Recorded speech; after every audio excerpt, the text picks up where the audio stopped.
makaldag yung andar, primera hanggang segunda, tapos malagitik. Guys,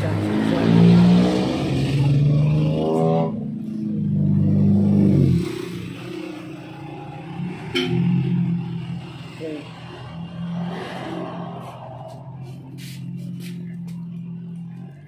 Ito yung overall natin.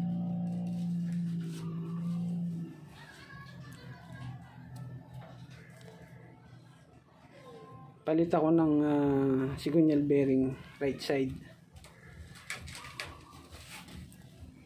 Tapos yung bearing niya dun sa kanyang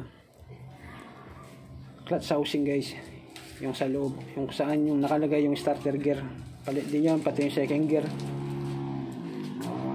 Yun lang. Kasi bago naman yung conrad dito. Bago yung connecting rod niya, pati yung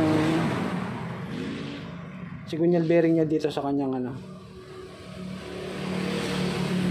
left side, bago din to. Okay, yun lang yung naging issue niya, guys. Yun lang nakita ko. Pero ito yung kanyang counter shaft. Ito replacement na to, guys. Hindi original ito, replacement lang to.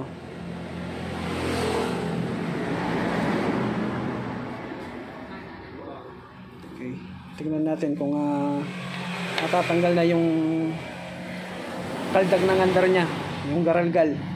Okay.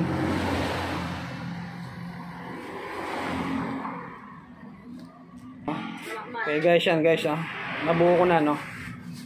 Papalitan ko na lang yung cam follower niya. Okay. Okay guys, yan Okay guys, yan po, ginabi kami kasi talagang pinulido namin to eh. Sana matanggal na po yung ingay niya. Okay guys, ginabi na tayo, ha. Ito yung andar niya, dating niya po.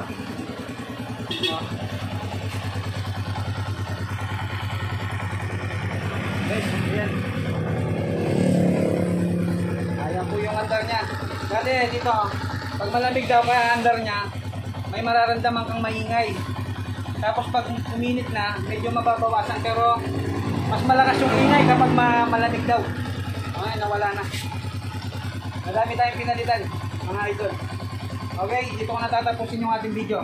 Okay, shout out po sa inyo lahat.